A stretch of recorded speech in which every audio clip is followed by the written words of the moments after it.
सबको जय यीशु।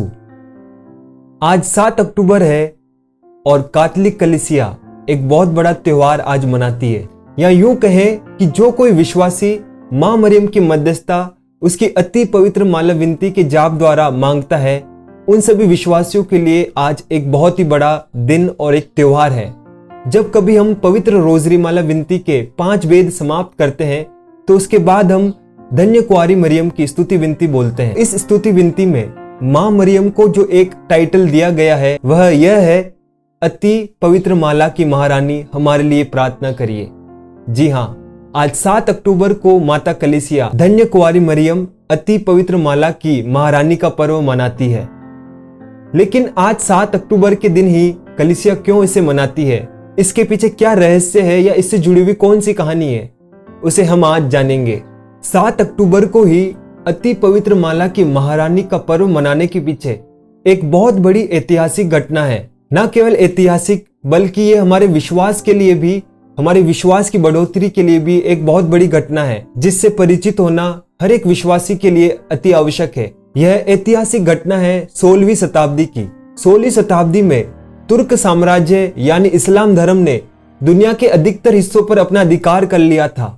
अब उनके अधिकार से वंचित क्षेत्र सिर्फ रोम था, यानी हमारी कैथोलिक कलीसिया का जो केंद्र है वह क्षेत्र उनके अधिकार से वंचित था। इसलिए वे रोम पर अधिकार करने के लिए भरपूर प्रयास कर रहे थे।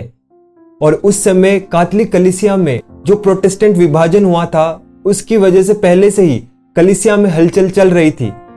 उस समय 1571 में जो तुर्कों का जो सम्राट था वह था सलीम द्वितीय। जो कैथोलिक कलीसिया की बागडोर संभाल रहे थे वह थे अपने संत पिता पियूस पांचवें। संत पापा पियूस पांचवें डोमिनिकन धर्म समाज से थे और डोमिनिकन धर्म समाज में हमेशा से ही अति पवित्र रोजरी माला विनती का महत्वपूर्ण स्थान रहा है। जब हालात युद्ध के हुए तब हमारे संत पिता ने 2 तलवारों से युद्ध लड़ने का निश्चय किया। पहली तलवार थी सैन्य बल और दूसरी और सबसे महत्वपूर्ण तलवार थी रोजरी माला की आध्यात्मिक तलवार। संत पिता ने युद्ध में सैनिक सहायता के लिए फ्रांस, इंग्लैंड और जर्मनी से सहायता मांगी, लेकिन इन सभी देशों ने सहायता के लिए मना कर दिया। आखिरकार स्पेन के राजा फिलिप द्वितीय ने और इटली के कुछ हिस्सों से संत पापा को सहायता मिली। क्रिस्तीय सेना की जो बागडोर संभाल रहा था उसका नाम था डॉन जुआंग। डॉन जुआंग खुद रोजरी माला विनती का जाप करता था। उसने युद्ध के पहले 3 दिनों तक सभी सैनिकों को उपवास करने के लिए बाध्य किया और वह अपने साथ युद्ध में पुरोहितों को भी ले जाने के लिए तैयार किया, जिससे सभी सैनिक पाप स्वीकार कर सके। और उसने सभी सैनिकों में पवित्र रोजरी माला विनती को बंटवाया और युद्ध के एक दिन पहले यानी 6 अक्टूबर 1571 की शाम को सभी सैनिकों ने मिलकर पवित्र रोजरी माला विनती का जाप किया। और अगले दिन यानी 7 अक्टूबर 1571 को वह पवित्र मिसा बलिदान में भाग लेकर युद्ध लड़ने के लिए तैयार हो गए। और यह युद्ध होने वाला था लेपांटो नामक जगह के समुद्र में। इसलिए जो क्रिस्तीय सेना थी उन्होंने अपने जहाज पर क्रूस का झंडा फहराया और युद्ध के लिए वे तैयार हो गए। और संत पापा पियूस पांचवें ने युद्ध के एक दिन पहले ही सारी कलीसिया में इस युद्ध के मनोरथ के लिए पवित्र रोजरी माला विनती जाप करने का निवेदन सभी विश्वासियों से उन्होंने किया। तुर्क सेना के पास 1 लाख सैनिक और 300 जहाज थे। उनके सभी सैनिक अनुभवी और मजबूत थे। वही क्रिस्तीय सेना के पास 70,000 सैनिक थे और 285 जहाज थी, जिसमें से अधिकतर सैनिक नए थे और कम अनुभवी थे। जब युद्ध की शुरुआत हुई तो जो मौसम था वह तुर्क सेना के पक्ष में था। तुर्क सेना समुद्र में धुंध में छुपकर क्रिस्तीय सेना की ओर आक्रमण करने के लिए आगे बढ़ रही थी। उसी वक्त रोम और सारी कलीसिया में सभी विश्वासी एक मत होकर पवित्र रोजरी माला विनती का जाप कर रहे थे। इधर सैनिक लोहे की तलवार से युद्ध करने के लिए जा रहे थे और उधर सभी विश्वासी एक मत होकर रोजरी की आध्यात्मिक तलवार से सैनिकों के साथ एक होकर माता मरियम की मध्यस्थता मांग रहे थे। तभी चमत्कारी ढंग से सभी विश्वासियों की प्रार्थनाओं के फलस्वरूप जो हवा हमारे विरुद्ध में थी अब वो हवा हमारे पक्ष में हो गई। फलस्वरूप हमारी क्रिस्तीय सेना ने तुर्कों पर एक बहुत बड़ी ऐतिहासिक विजय हासिल की।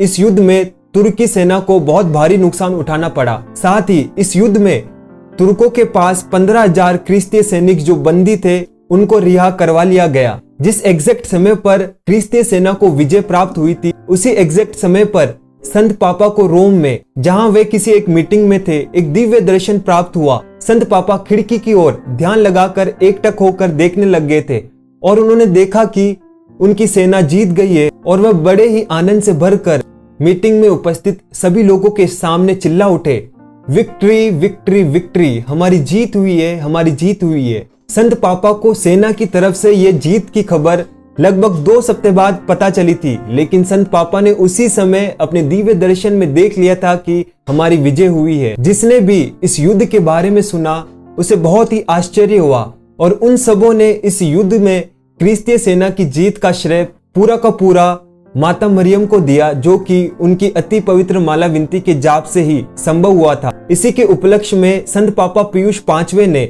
1 वर्ष बाद 7 अक्टूबर 1572 को पूरी कलीसिया में आ लेडी ऑफ विक्ट्री का त्योहार यानी विजय की महारानी का पर्व घोषित किया।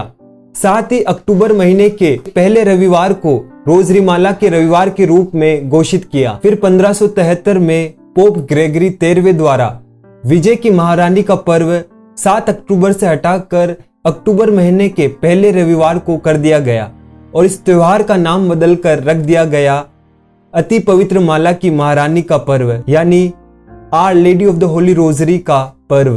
तभी से ही मां मरियम को यह टाइटल मिल गया, अति पवित्र माला की महारानी। बाद में संत पापा पियूष 10वें द्वारा फिर से रोजरी माला की महारानी का पर्व फिर से 7 अक्टूबर को कर दिया गया, जैसा कि हम आज के दिन मना रहे हैं।